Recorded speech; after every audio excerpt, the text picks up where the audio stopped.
ሰላምታችን ባላችሁበት ሁሉ ድረስ የተወደዳችሁና የተከበራችሁ ተከታታዮቻችን ዛሬው ዕለት እጅግ ወሳኝ የሚባሉትን መረጃዎች አሰባስበን ወደ እናንተ መጥተናል።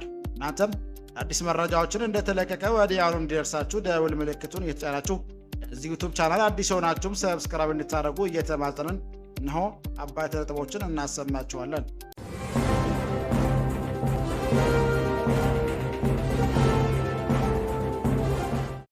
አብን በአማራ ትግልትም የሚሉ የተወሰኑ ቡድኖች የመሃል ሀገር ፖለቲካ የተሰናበቱ ኃይሎችን ወደ 4 ኪሎ ለመመለስ ያልተቀደሰ ጋብቻ ፈጽመዋል ሲል ከሰሰ።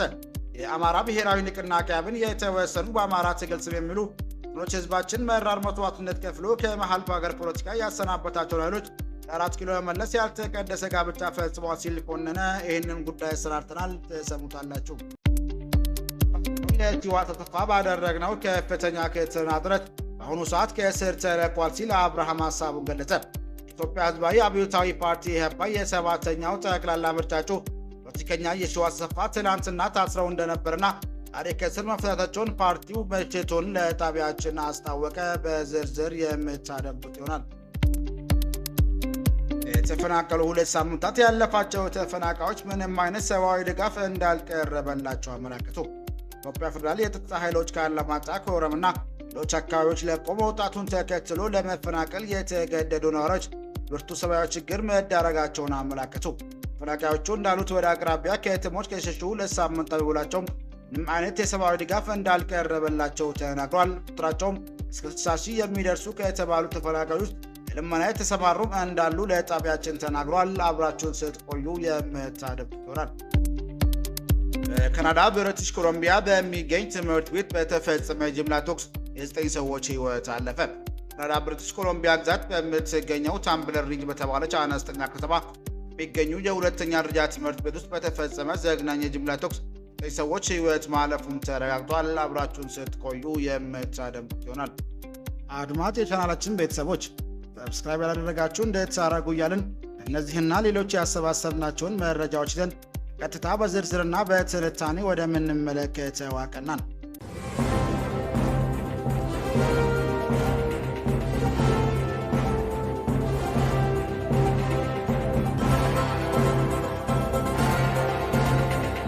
የኢህአፓ እጩ የሺዋስ አሰፋ ባደረግነው ከፍተኛ ክትትልና ጥረት በአሁኑ ሰዓት ከእስር ተለቋል ሲል አብርሃም ሃይማኖት ሀሳቡን ገለጸ። ኢትዮጵያ ህዝባዊ አብዮታዊ ፓርቲ ኢህአፓ የሰባተኛው ጠቅላላ ምርጫ እጩ ፖለቲከኛ የሺዋስ አሰፋ ትናንትናው ታስረው እንደነበርና ዛሬ ከእስር መፈታታቸውን ፓርቲው ለጣቢያችን አሳወቀ።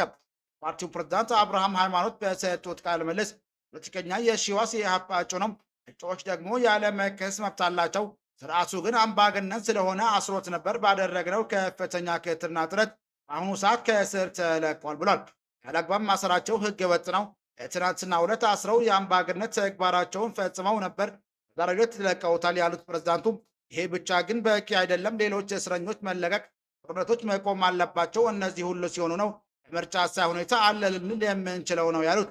ሌሎች እስረኞች፣ ፖለቲከኞች፣ ጋዜጠኞችም እንዲለቀቁ ጥሪ እያቀረቡ ሲሆን እነ ክርስቲያን ታደለ፣ እነ ዮሐንስ ቦያሌው አጠቃላይ የፖለቲካ የማንነት እስረኞች ያለምንም ቅድመ ሁኔታ እንዲፈቱ አሁንም ጥሪ ያቀርባለሁ ብሏል።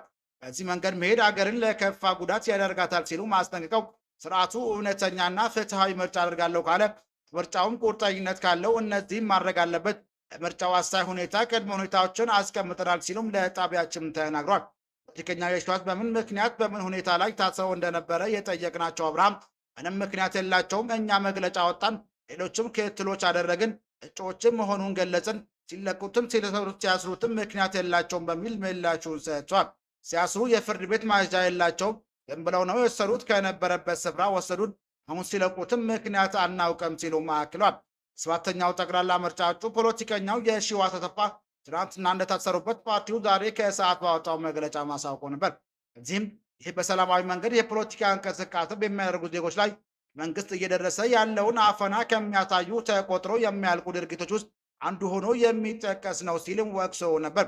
ከገዢው ፓርቲና በባለስልጣናቱ ቀን ከሌሊት ነፃ ፍትሐዊና ዲሞክራሲያዊ ይሆናል ተብሎ የሚፎከርበት ምርጫ ውጤቱ በተቃራኒ እንደሚሆን መሰል ድርጊቶች አመላካች ናቸው ነበር ያለው። ፖለቲከኛው የሺዋስን ጨምሮ ሙያቸው በማንነታቸውና በፖለቲካ አመለካከታቸው አስረው የሚገኙ ጋዜጠኞች፣ ፖለቲከኞች፣ የሰብአዊ መብት ተሟጋቾች፣ ማህበረሰቡ አንቂዎችና ንጹሐን ዜጎች ያለምንም ሁኔታ በአስቸኳይ እንዲፈቱ በማለትም አሳስቦ ነበር። ፖለቲከኛ የሺዋስ የቀድሞ የኢትዮጵያ ዜጎች የማህበራዊ ፍትህ ኢዜማ ሊቀመንበር እንደነበር ሁከት በማነሳሳት ወንጀል ታስረው እንደነበር የሚታወስ ሲሆን በኋላም የኢህአፓን ተቀላቅሏል ብሏል።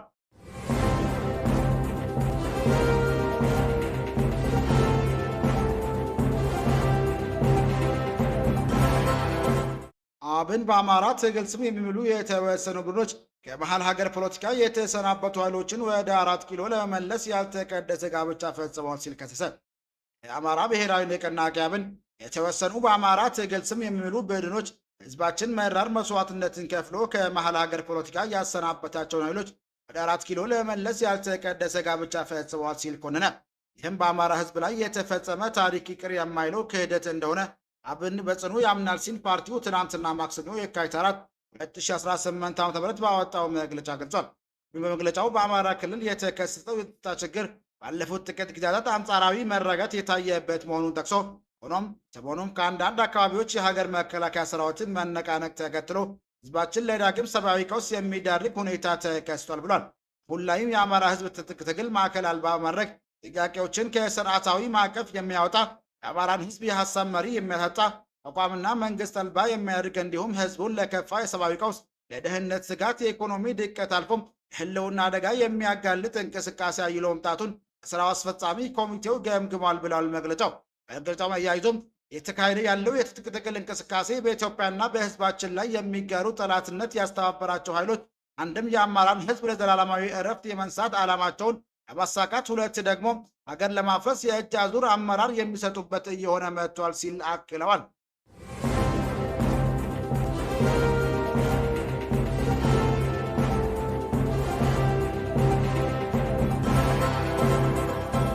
ከተፈናቀሉ 2 ሳምንታት ያለፋቸው ተፈናቃዮች ምንም አይነት ሰብአዊ ድጋፍ እንዳልቀረበላቸው አመላከቱ።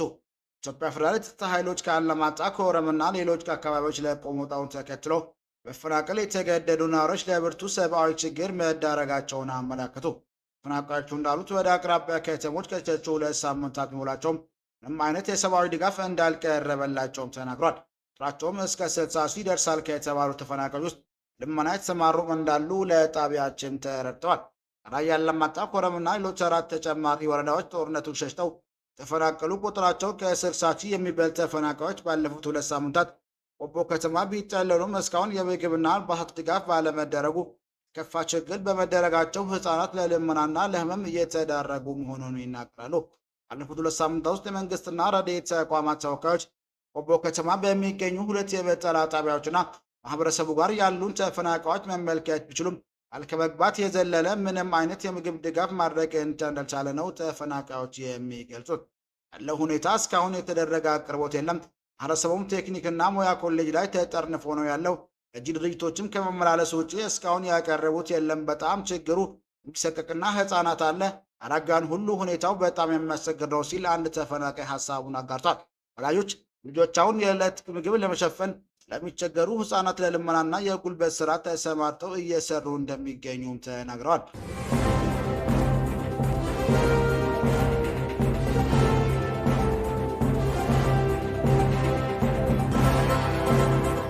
በካናዳ ብሪቲሽ ኮሎምቢያ በሚገኝ ትምህርት ቤት በተፈጸመ ጅምላ ተኩስ የ9 ሰዎች ህይወት አለፈ።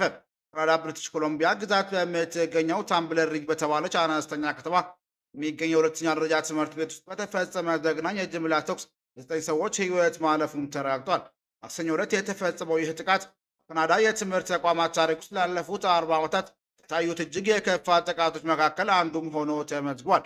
ለፖሊስ መረጃ በዕለቱ ከሰዓት 7 ሰዓት ላይ የታጠቀ ግለሰብ በትምህርት ቤት ውስጥ ተኩስ መክፈቱን ተከትሎ ከተማዋ ሙሉ በሙሉ በእንቅስቃሴ ገደብ ሎክዳውን ስር ውላለች። 9 ንጹሃን ሲሞቱ 6ቱ በትምህርት ቤት ውስጥ፣ 2ቱ ሌላ ስፍራ፣ አንዱ ደግሞ ወደ ሆስፒታል በመጓዝ ላይ እያለ ህይወታቸው አልፏል። 2 ሰዎች በጽኑ የቆሰሉ ሲሆን ሌሎች 5 ደግሞ ቀላልና መካከለኛ ጉዳት ደርሶባቸዋል። ኳሹ ግለሰብ ራሱን አጥፍቶ ሞቱንም ፖሊስ አረጋግጧል። ግዛቱ የህዝብ ደህንነት ሚኒስትር ኒኪ ክሪገር ድርጊቱን በግዛታችንና በሀገራችን ታሪክ እጅግ አስከፊ ሲሉም ገልጸውታል። ሚኒስትሩ አክለውም እዚህ ትንሽና ተሳስራ ለምትኖር ማህበረሰብ ይህ እጅጉን ልብ የሚሰብር ቀን ነው። የሚሰማን ሀዘን ጥልቅ ነው፣ በቃላት የሚገልጽ አይደለም ብሏል። የብሪቲሽ ኮሎምቢያ ጠቅላይ ሚኒስትር ዴቪድ አብይ በበኩላቸው ድርጊቱ የማይታመን አሰቃቂ አደጋ መሆኑን ጠቅሰው ጠላው የካናዳ ሕዝብ ተጎጂ ቤተሰቦች ፍቅርና ድጋፍ እንዲሰጡም ጥሪ አቅርቧል። ፖሊስ ጥሪው በደረሰው በ2 ደቂቃ ውስጥ ስፍራው ላይ መድረሱ ተጨማሪ የሰው ሕይወት እንዳይጠፋ ማድረጉን ባለስልጣናት ገልጿል። ትምህርት ቤቱ የነበሩ ተማሪዎች ከፍተኛ ድንጋጤ ውስጥ መሆናቸውን ተከትሎ አካባቢው የሚገኙ ትምህርት ቤቶች እስከ ሳምንቱ መጨረሻ ዝግ ሆነው እንዲቆዩም ተገልጿል። ይህ ጥቃት በ1989 በሞንትሪያ 14 ሴቶች የተገደሉበትና 2016 በላሎች የተፈጸመውን መሰል ጥቃቶች የሚያስታውስ ቁርጥ ጠባሳ ጥሎም አልፏል። መንግስት ለተጎጂዎች አስፈላጊው የስነ ልቦናና የቁሳቁስ ድጋፍ እንደሚያደርግም ቃል ገብተዋል። ክቡራን አድማጮቻችን ለዛሬ ያዘጋጀንላችሁ መረጃዎች ይህን ይመስል ነበር። ሰብስክራይብ ማድረግ፣ ደውል ምልክቱን መንካት እንዳይጠፋችሁ እያልን ሌላ ዜና እስክንገናኝ ድረስ መልካም ቀን እንመኝላችኋለን።